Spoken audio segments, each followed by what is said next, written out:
The Defeat of the Green-Eyed Serpent by Paul McCann. Jaffa the Dream Merchant lived high on a hill. His hut overlooked all the land of Nod. Not that Jaffa ever got the chance to admire the view. He was much too busy.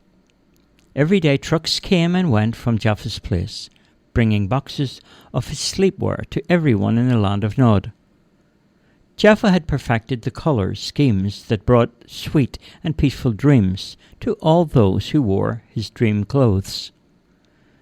Jaffa never shared the secret of how he mixed up the colours and dyes. Dreams were big businesses now, and Jaffa's nightwear were in constant demand. One evening Jaffa had placed the last of his garments into boxes and left them stacked up out the front for Tom to pick up. Tom had some trouble on the road with his truck and was running a little bit late. When Jaffa heard the knock upon the door, he thought that it was Tom, and when he opened it up, it was too late to do anything. The green-eyed serpent from Cave Rock had coiled itself around and around Jaffa and slithered away down the road into the yellow sea. When Tom finally got to Jaffa's place, he was just in time to see the serpent with Jaffa in his grip and slide into the sea and make its way to Cave Rock. Right away, Tom went into the town centre and called for a meeting at the village green.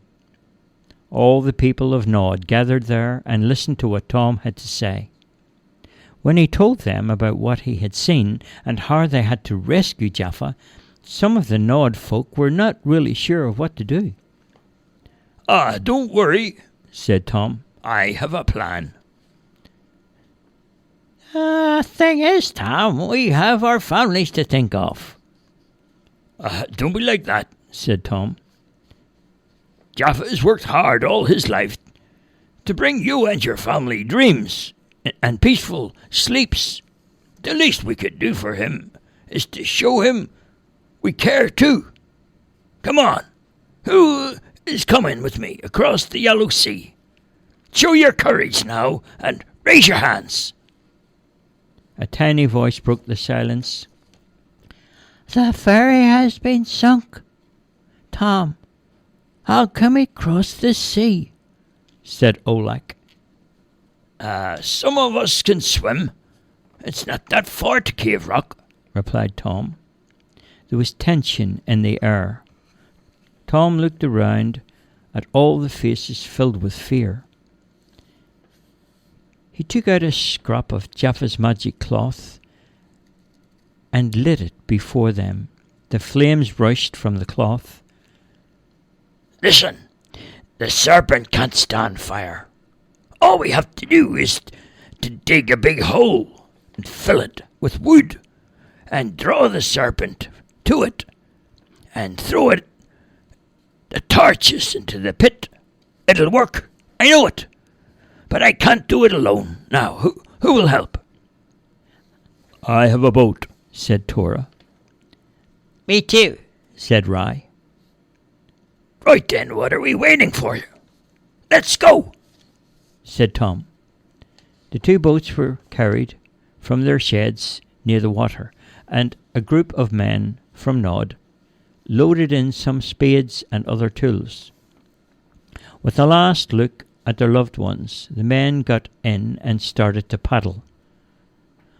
With a last and a short stretch of the arms, they reached Cave Rock. They tied up the boats and stood there on the sand. Well, now, Tom, what do we do? Asked Nafi. Well, follow me, said Tom. He led them from the sand to a grassy place near the entrance to the green-eyed serpent's cave. Everyone there started digging. The hole has to be wide and deep. Then we have to fill it with kindle and firewood and place over the top a blanket of long palms and scrub leaves. Make the blanket as natural as possible to hide the hole. I'll start cutting down some branches and tying scraps of cloth dipped in paraffin, and we can put these. They will be our torches. And the rest of the paraffin must be thrown into the pit. A few hours passed, and the work was finished. Now it was time for action. I'm going into the cave now to draw the serpent out, and when he comes after me, I'm going to run this way, and I'll jump over the hole. If the serpent follows and falls into the pit, light your torches and throw them in. So make yourselves invisible now. Tom went up to the cave and started to call the serpent's name and mocked him. Hey, Cross-Eyes, what's happening? Has the fork in your tongue got something stuck?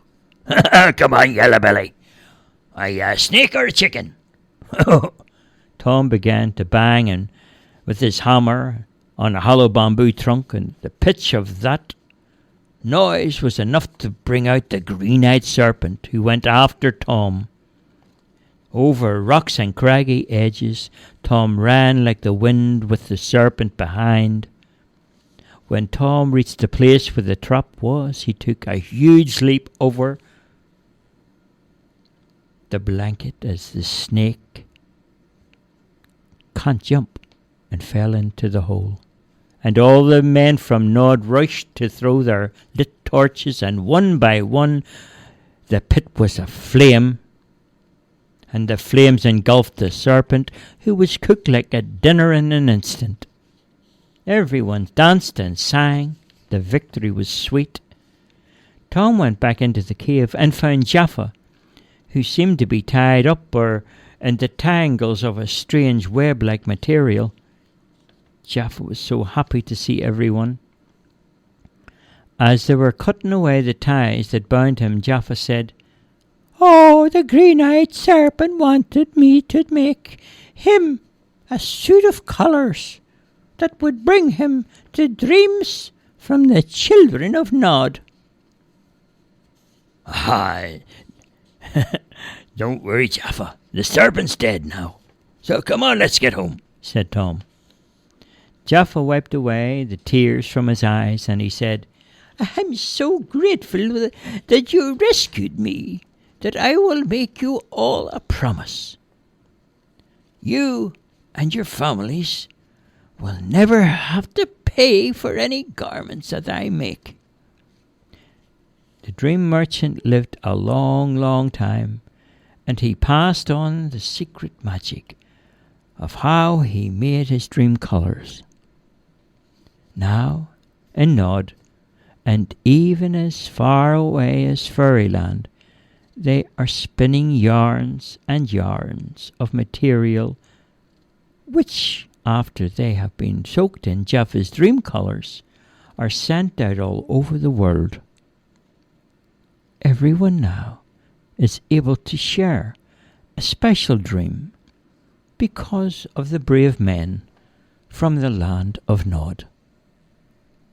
The end.